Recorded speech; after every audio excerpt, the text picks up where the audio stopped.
Hello everybody, welcome along. My name is Benjamin Bloom. This is the Benjamin Bloom Football Channel. Please leave your bias at the door and join us for Dearly Departed. We are reviewing round 25 of the Premier League for our Dearly Departed. Who are they? Of course, they are the teams that I covered in the Championship that have found their way into the Premier League. So we are talking Sheffield United, Aston Villa, Leeds, Fulham and West Brom. 4 games this week. I had a bit of a bad feeling about this week, as you probably sensed in my predictions, and I was right for the most part.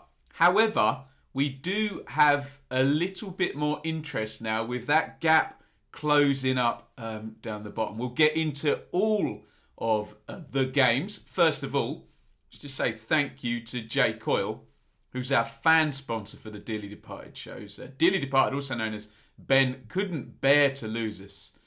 Thank you so much for Jay, who has got involved over on Patreon. You can do the same, patreon.com/Benjamin Bloom. Let's have a look at the results for round 25.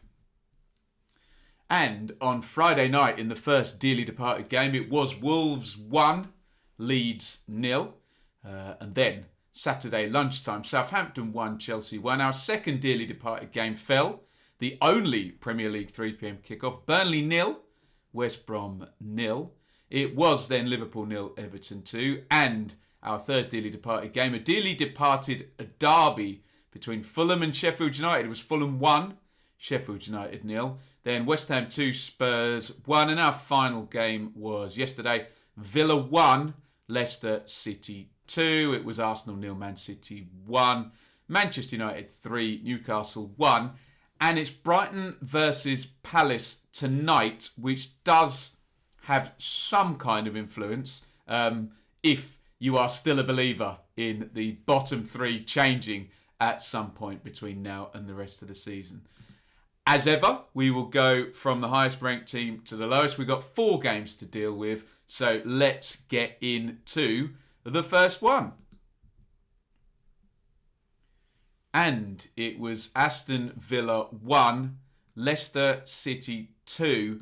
I had a bad feeling about this one, I have to say. I don't know, I'm sure Villa fans will get aggravated with me just pointing to the absence of a Grealish. But even though Villa won the return game earlier in the season, I just, as I say, didn't have a good feeling about this one. And it ended 2-1 to Leicester. Here is Dean Smith's solution for playing without Jack Grealish. Look, obviously, I don't believe in single-factor analysis when it comes to analysing football matches, but often one player does have a disproportionate influence either for and against the team's fortunes. And I think we all understand, anyone who's watched Villa over the past few seasons knows that if that was the case at Villa, that player would be Grealish. There is another absence, though, that some people were saying unbalanced them equally, and that is Matt Cash at right back. Let me know what you think in the comments. It doesn't have to be one or either. Could quite well be a combination of both, let's just say. So it was Martinez in goal. We still had Targett, Mings and Konza, but Ahmed El Mohammadi comes in at right back. McGinn and Douglas Luiz are the double pivot. And then it's Barkley, El Ghazi and Traore. We've seen El Ghazi down the right-hand side. We've seen Barkley in the middle. Obviously, Grealish is the big miss out on the left. Ollie Watkins up top. Let me know what you think. Obviously, hindsight being 2020, didn't work. The game was lost. Would you have reconfigured it differently? There's your Leicester team. Schmeichel, Castagna in at right back. Evans, Soyuncu, Thomas. There's no James Justin, sadly for him, before the Euros. Bad injury. Tielemans and Didi is the double pivot. Pereira, Barnes, Maddison, Vardy. You can see Maddison went off injured. Hopefully he's okay with my England hat on. And you can see the quality, the danger, and the good job that Brendan Rodgers has done at Leicester this season. Let's have a look at the goals. Bit of an annoying one for Villa, this, because I saw the Sky analysis of this, and it was all about how, as the attack developed, it's a diagonal ball forward in the first instance by Tielemans, I think, and how Mattheson just kind of wafts behind the play, and you just would have hoped one of the double pivot was going to be picking him up. He's in space for the whole time. In the end, when it falls to him, we know he's got the quality. Mings tries to close down, and you can see, use the defender as the screen, the shield, curl it round the defender Mings and into the corner. Martinez, who's been really good for Villa, hasn't he? Gets a hand to it, and it's in off the post. Maddison's in great form. 1-0 Leicester. And the second comes quickly after. It's the explosiveness of Vardy that we've seen so many times over the years now, frankly. He's a Premier League great, really, considering what he's done. The 100 goals, the leading Leicester to the title. He hits the shot. Out it comes to Harvey Barnes. You can see Martinez again throws himself across the goal, but Barnes smashes it into the roof of the net. And you have this combination with Leicester of this ability to snap quick counter-attacks with the speed of Vardy, the skill of Maddison, that decisiveness of Barnes as well, transitioning from Tielemans and Didi. But then they can sit in as well. It's awkward to play against, as you can imagine. At their best, Villa have been quite like that this season with those two qualities as well. Into the second half, and they do get a goal back, Villa, pretty quickly. It comes down the left-hand side. Target crosses it in. I think it's McGinn who has the first effort. And you can see Traore coming in from the right-hand side, doing the right thing. Everybody's doing their jobs there. And Traore sweeps it in from inside the 6-yard box. But disappointing from Villa. They could not force the equaliser. And it is defeat at home for Villa against Leicester. There are the numbers. You can see it's a tight game. Villa 2 big chances to Leicester's 1, which will be a source of frustration. The possession really tight. Only 20 passes in that across the 90 minutes. 7 shots to 2 on target tells a bit of a story though. And playing the penalty boxes and that Leicester decisiveness and that quality at the top end of the pitch. Make of it what you will. Unbalanced without Cash. Obviously, Grealish is the best player there, and he is absent. Just a little bit of a worry now, because in those last 2 games, look, it was a draw against Brighton, was it? 0-0. Just take a look on the right-hand side. But Martinez kept them in that one. And now, in this game, without Grealish and Cash, a home defeat. And it's a big, dearly departed derby in the next game against Leeds at the weekend.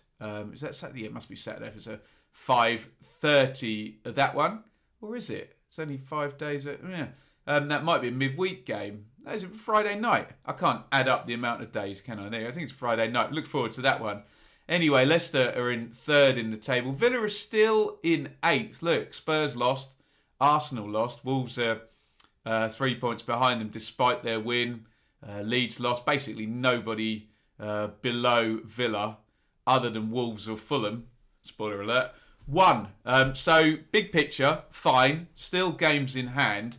But, I know I've seen a lot of suspicious tweets from my Villa friends saying, oh, Grealish is going to be analysed, he's going to be looked at. They're worried that he's going to be out for a bit. Hopefully, that's just their anxiety and then playing out the worst case scenario just in case it does happen. But, yeah, it did seem to have an influence this week. Let me know what you think in the comments, how you would fix it, what to do going forward, and what next against Leeds. It was Villa 1, Leicester 2. Moving on, and again, I had a bad feeling. Wolves 1, Leeds United 0 in this one.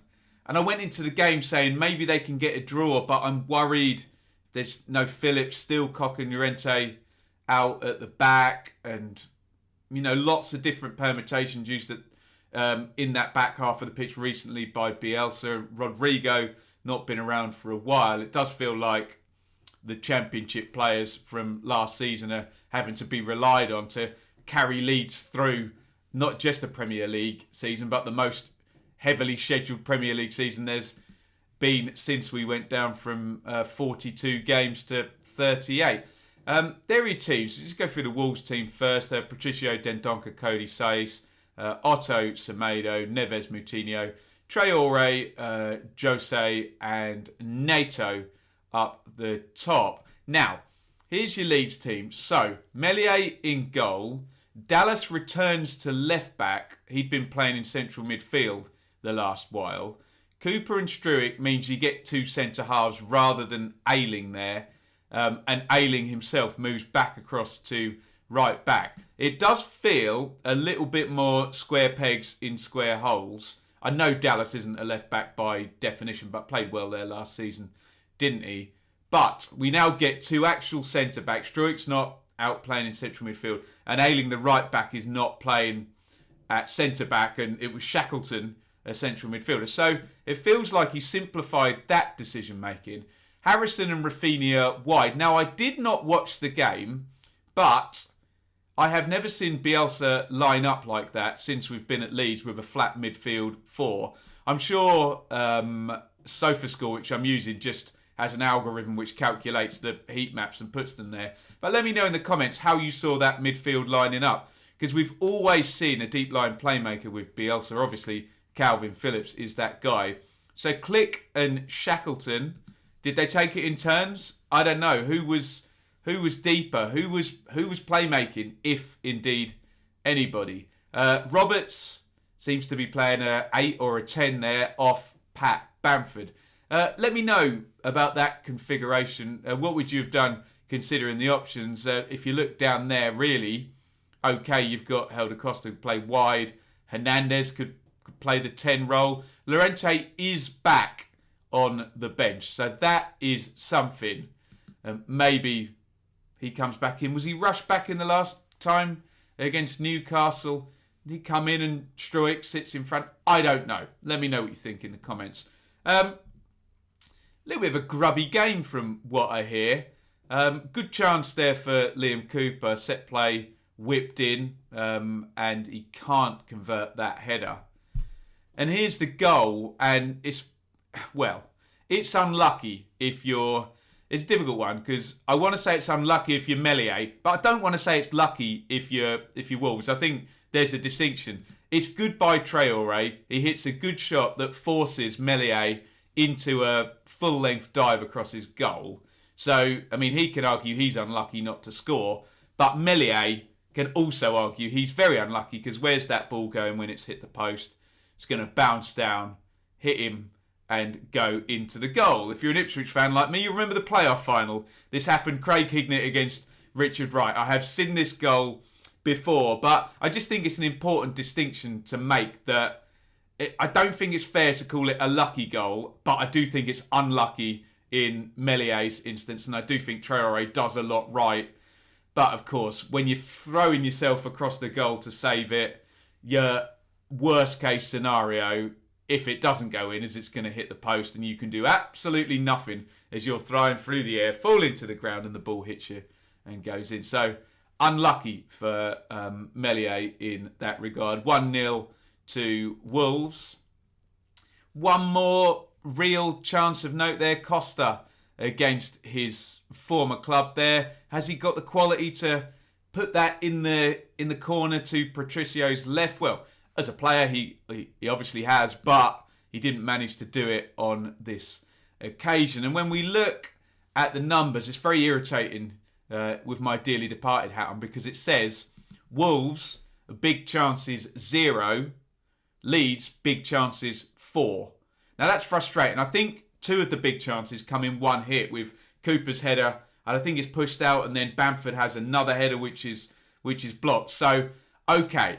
That's not a period of domination. That's a set play going in the box and 2 big chances forced. But you've got to win by hook or by crook, haven't you? And those underlying numbers would suggest that Leeds could have won the game, and they were pretty unlucky for the goal. So it's a bit infuriating. But from what I can hear, Leeds weren't at their flowing, scintillating, thrilling best, they never really are without Phillips, are they? I'm sure you can find an example where they were, but he obviously improves that team. So, again, irritating one this, and it's back-to-back defeats, and we go from 3 wins in 4 to 3 defeats in 4. Leeds move below Wolves in the table. I mean, look, it's Southampton next for Leeds, and then they play Villa on the Friday night. So it's a busy week with 2 home games coming up for Leeds. Can they get some of the injured players back on the pitch and into the team would be my first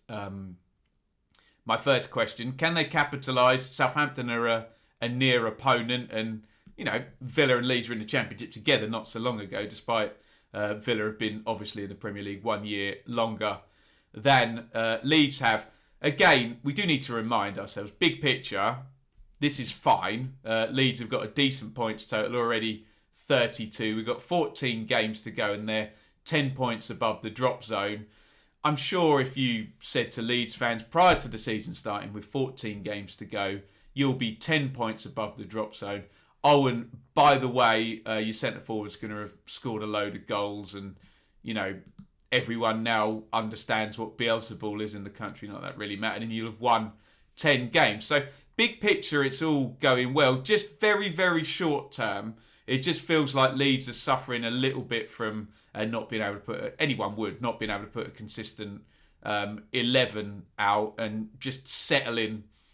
How many times in the last 10 games have they been able to put the same keeper and back 4 out, let alone back 4 and playmaker? So it's been a bit frustrating, hasn't it? Because the consistent players, Bamford's been there and Rafinha's been there and Harrison's been there the whole time. But it goes to that old adage, put my teeth in, that those attacking players will win you games, but over a long period, you need that consistent sort of makeup of a defence there. Let me know what you think in the comments. We can find plenty of mitigating factors on this one, so maybe we keep a watching brief for the next 2 games. But a bit of an infuriating one, I suspect, if you're a Leeds fan. Let me know what you think down there in the comments. Wolves 1, Leeds 0. And on we go to a dearly departed derby, which was won by Fulham. Fulham 1, Sheffield United 0, and Fulham moved to within 3 points of Newcastle. Now, I'm not going to get overexcited here because we've said for a long, long while it would take quite the swing for it to close up, let alone for it to see a switch in position. However, it's closed up. We've had that swing, and we'll talk about that in just a second. I should, obviously, because we're doing Dearly Departed, have my Sheffield United hat on as well. They'd been the team looking the most viable prior to this most recent 4 games where Fulham have scored points very, very handily. And I almost saw a better upside for them, but I just had a hankering. And you can check back my predictions. I did predict this outcome. Did have a hankering for Fulham at home, and they've got the job done here. There is your Fulham team. Areola, Iain, Anderson, Adrabio, Robinson, Reed and Grissy, who apparently broke all sorts of dribbling records, carrying the ball records in this game. Cavaliero moves out to the right, which is sort of Bobby Reed's position, isn't it? Loftus-Cheek 10, Lookman left, and Madger, who's sort of come in, scored a couple of goals and got that attacking position there ahead of Cavaliero, who's done that job, and Mitrovic, who's not around still for whatever reason. There is your Blades team: Ramsdale, Ampadu, Jagielka and Brian. It's just maddening for Sheffield United at the back, isn't it? So no Egan, no Basham, no O'Connell. The fabled back 3, the overlapping centre-backs that made national news last season, none of them are playing, and the goalkeeper, Henderson, who did such a great job, isn't there either. Incredible. Stevens and Baldock, the wing-backs, are back. Fleck is back. Oh, excuse me, Basham. Sorry, I didn't spot Basham in midfield there. They moved him forward there. I do apologise. I should have looked ahead in the team. He is going to get injured in this game on 51 minutes. Excuse my error there. Lundstrom, Basham and Fleck. And Norwood left out. Baldock is the wing-back. So, I stand corrected. Presumably Wilder wanted to shore up that midfield and stuck Basham in ahead. But my point still stands that the fabled back three, none of them are starting in the back three. Have I dug myself out of that one? I think I have. Up top, Billy Sharp, Ollie McBurney. I suspect Chris Wilder is probably thinking he's using Sharp more than he would have wanted to this season. But that experience and that knowledge is probably what's needed in this fight down. At the bottom of the table, here's the goal.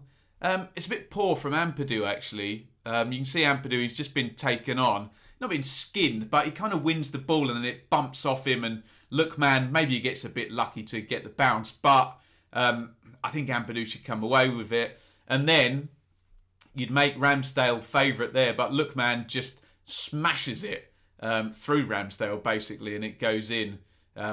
Threw him on the near post, basically. I can't describe it any better than that. And he's been an excellent signing, hasn't he? Look, man, you're looking for people who are going to come in and make a difference. Sheffield United haven't really had that this season. And if Fulham get anywhere near staying up, there'll be a lot of plaudits for Ademola Lookman. There is a big chance for Sheffield United. That's Ender Stevens in. Can he finish? No, he can't. And then, God, here we go again. We're in controversial territory here. This is right at the end of the game.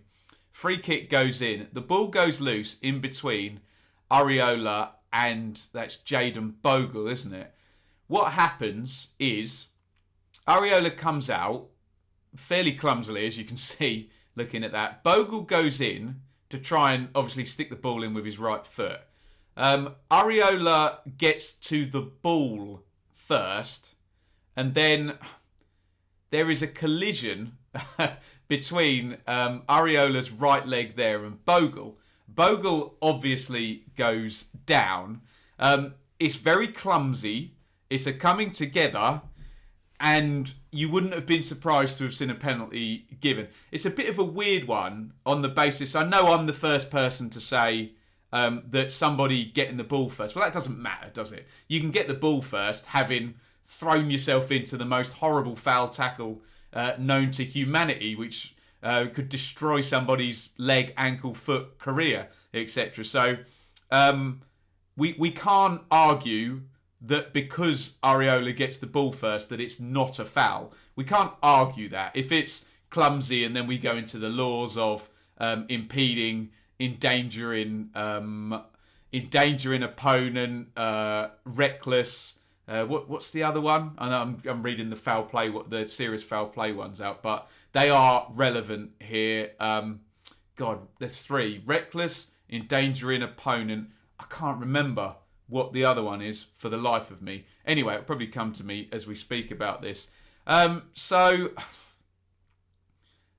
I wouldn't have been surprised, is all I'll say, to have seen that given as a penalty. Areola's coming out to make the block, and his motion is forward, and he does go into Bogle. Reckless, endangering opponent, excessive force is the other one. I mean, that's for regular. It's not excessive force, obviously.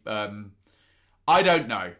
You pick it apart in the comments if you want. I was more surprised to see it, especially in VAR land. I was more surprised to see it not given than had it been given. Let's just say we would all be sitting there saying, "Oh, it's clumsy and there's clear contact." And whilst he takes the ball, does he impede the opponent? Hey, you discuss it. It didn't get given, and we'll get one of those situations where it's a call that hasn't been given, and I'm sure you'll find most Fulham fans will say no penalty, most Sheffield United fans will say penalty, and if we can find any people capable of speaking neutrally about football, maybe we'll listen to them. It didn't get given, and Fulham win the game. There are the numbers.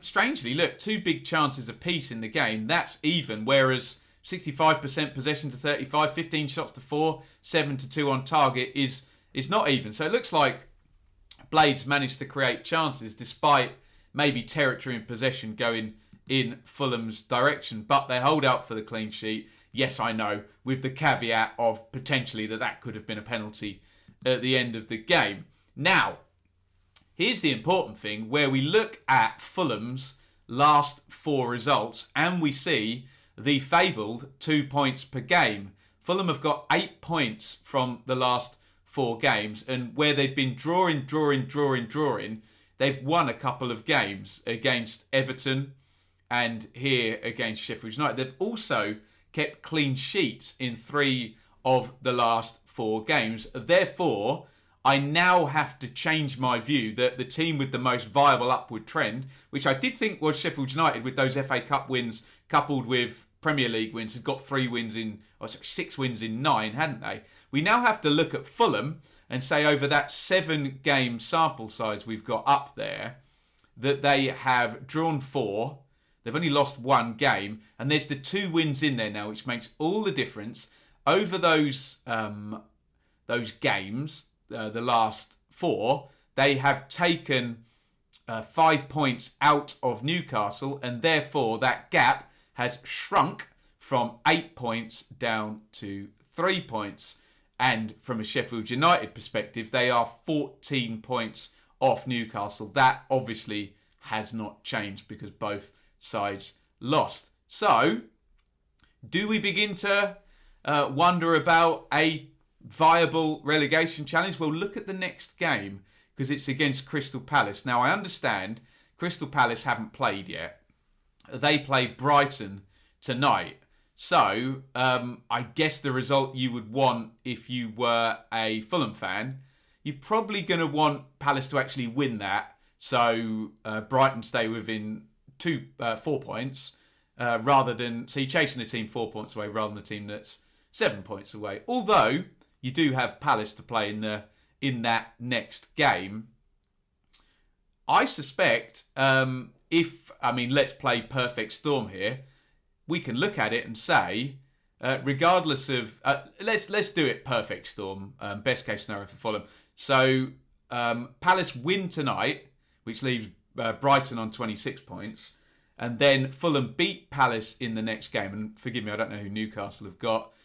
They lose, and Brighton lose. And potentially you have 25 points for Fulham, 25 points for Newcastle, and 26 for Brighton. With a minus 11 goal difference for Fulham, meaning that they would move above Newcastle's, which is minus 17. Now, it never works out exactly the best case scenario. Sometimes it does. It could do.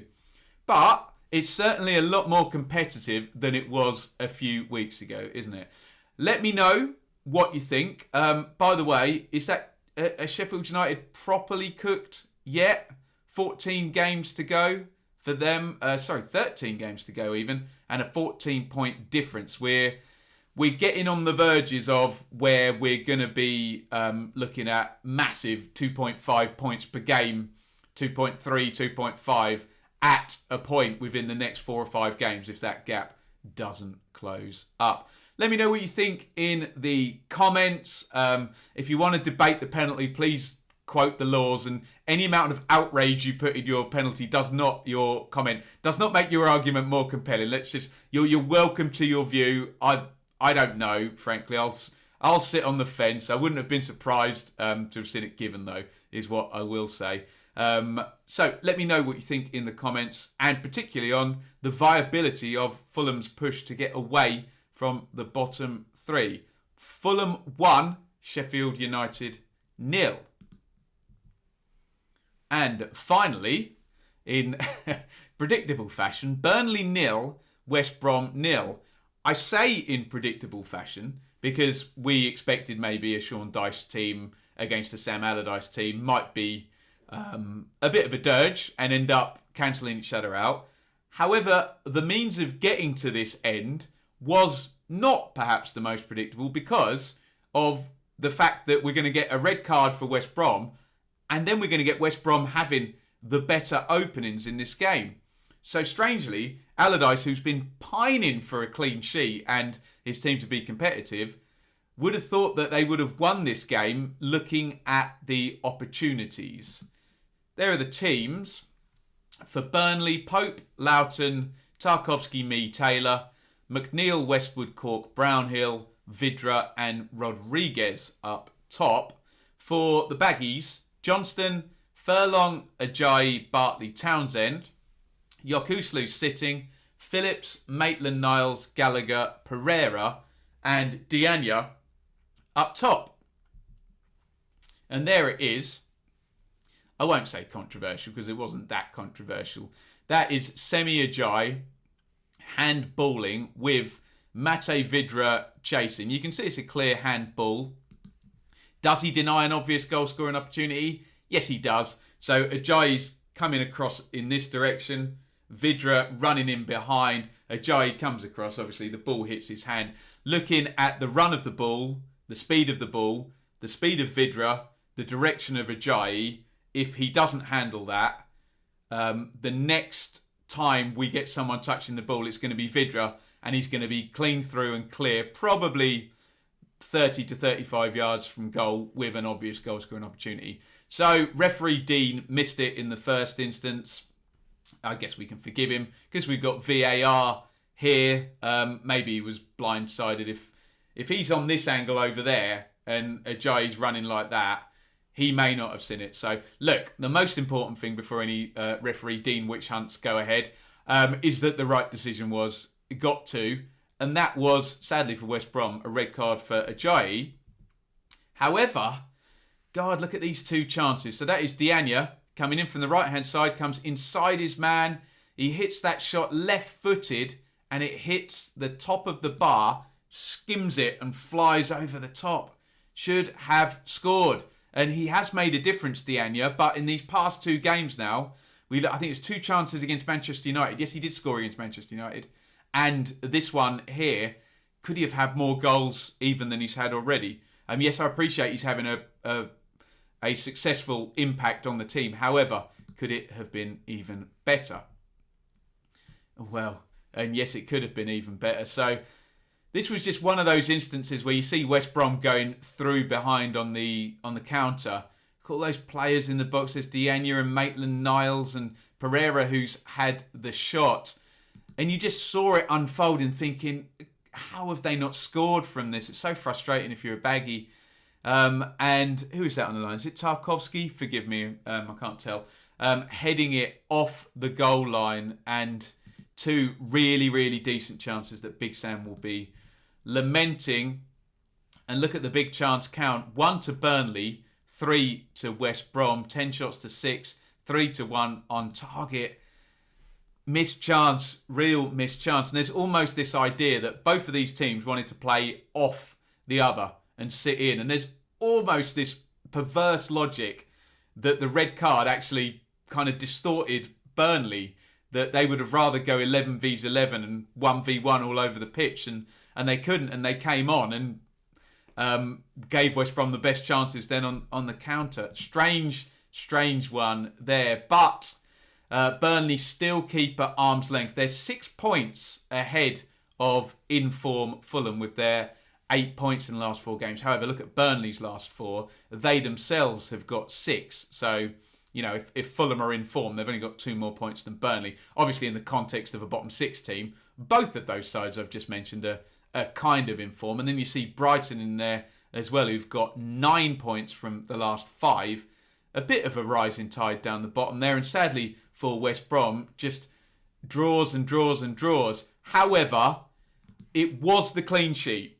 We've been saying for a while on these Dearly Departed videos, Allardyce, he'll just want a clean sheet from somewhere to build on, and then can they get another, can they get another, can they win games? I'm sure a man as tenured and self-confident, let's just say, as Big Sam, will still believe they can start winning games. And look at the next one, West Brom versus Brighton. So all of a sudden, that's a key game at home against a bottom 5 rival. And obviously they can close up to within 9 points if Brighton are beaten by Palace tonight. So it's a chance. Everyone will be looking at Newcastle being sucked down. But if you look, West Brom are 8 points off Fulham and need some wins. Fulham have got 2 wins in 4. West Brom needs something like that, an 8-point game run.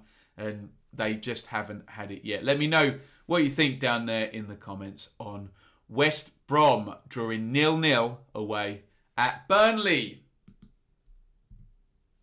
And that's our show. Thank you, everybody.